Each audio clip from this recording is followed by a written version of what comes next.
महाराज जी, हम कर्म काट रहे हैं या नए बना रहे हैं, कैसे पता चलेगा? दोनों बातें एक साथ इसमें चल रही। मनुष्य योनि में, पशुओं में नहीं चल। अन्य योनियों में केवल भोग योनियां हैं, वो नया कर्म नहीं कर सकते।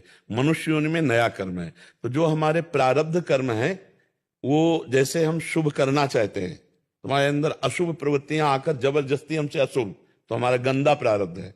और हम बड़े गंदे विचार के हैं, लेकिन हमको सत्संग मिल गया, हमको भगवत मार्ग मिल रहा है, हमको धाम आने को मिल रहा है। ये हमारा पूर्व का पुण्य बड़ा जोर कस रहा है और हमको सतमार्ग की तरफ ले जा रहा है। तो हमें ये देखना है कि जो हम चिंतन करके विषय भोगों का संकल्प बनाते हैं, वो हमारा नया कर्म होता है। जो हम शास्त्र के अनुसार चिंतन करके आज से मैं करूंगा, मैं ऐसा चाहता हूं, मैं ऐसा पाना चाहता हूं, मैं ऐसा सोच रहा हूं, ये सब नवीन कर्म है। लेकिन जिसे हम सोच भी नहीं पाते हो जाता है, शुभ या अशुभ, उसे प्रारब्ध होता है। जैसे आपका उद्देश्य बना, हम वृंदावन आ रहे हैं, अचानक रास्ते में गाड़ी खराब हो गई, एक्सीडेंट हो गया, कोई खतरा हो गया, कुछ यहाँ लुट पिट गया, ऐसा होता है। अब ये प्रारब्ध हो गए।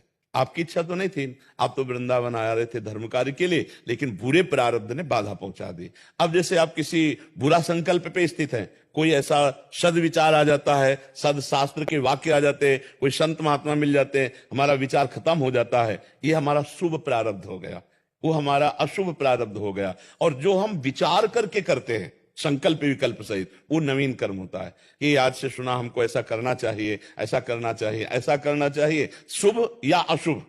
जैसे हमारे अंदर विचार आया कि हमको अमुक भोग भोगना चाहिए, अब वो पाप का कर्म है, लेकिन हमारे विचार में निश्चय हो गया, तो ये नवीन कर्म हुआ। आप बिल्कुल नहीं विचार किए, बिल्कुल नहीं चाहते थे, अचानक पैर पड़ गया, कोई जीव मर गया, और फिर आपको दिखाई दिया, अचानक आप गाड़ी से जा रहे हैं, कोई, ये प्रारब्ध लीला है। जो अचानक हो रहा है, जो हमारे बिना चाहे हो रहा है, अच्छा या बुरा, वो शुभ और अशुभ प्रारब्ध होते हैं। और जो हम चाह करके, सोच करके, विचार करें, वो हमारे नवीन कर्म होते हैं। ये समझ पा रहे हैं आप? महाराज जी, इसमें एक प्रश्न है महाराज जी, जैसे हम साधक जन, हमारा तो कोई मतलब विचार भी नहीं था, केवल आपका सत्संग सुना, आज ऐसे आ गए, या ऐसे ग्रस्त जो वृंदावन धाम आपके उपदेश सुन के आ गए, या ऐसे जो आपका सत्संग सुन हाँ, रहे हैं? ये दोनों कर्मों से अलग है, एक हिसाब है।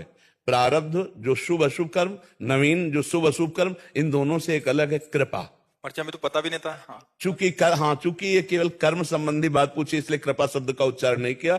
जो कृपा है वो दोनों को नष्ट कर सकती है, वो शुभ अशुभ दोनों को रोक करके और नए मार्ग की रचना कर देती है। इसमें संत कृपा, भगवंत कृपा, कृपा शब्द से तो इन्होंने कृपा शब्द नहीं बोला था, तो हम केवल शुभ अशुभ की बात। महाराज जी, जो सत्संग सुन रहे हैं, पूर्व में बहुत पाप किए, अभी निश्चय कर लिया कि अभी नहीं करेंगे और भगवान का भजन करने लग गए, ये भी उनके प्रारब्ध अभी बदल गए महाराज जी, हम देखते हैं। ये कृपा से, ये भी कृपा के अंतर्गत आएगा? कृपा से नहीं तो अशुभ कर्म करने वाले के विचार कभी शुभ मार्ग का संकल्प कर ही नहीं सकते। ये कृपा हुई।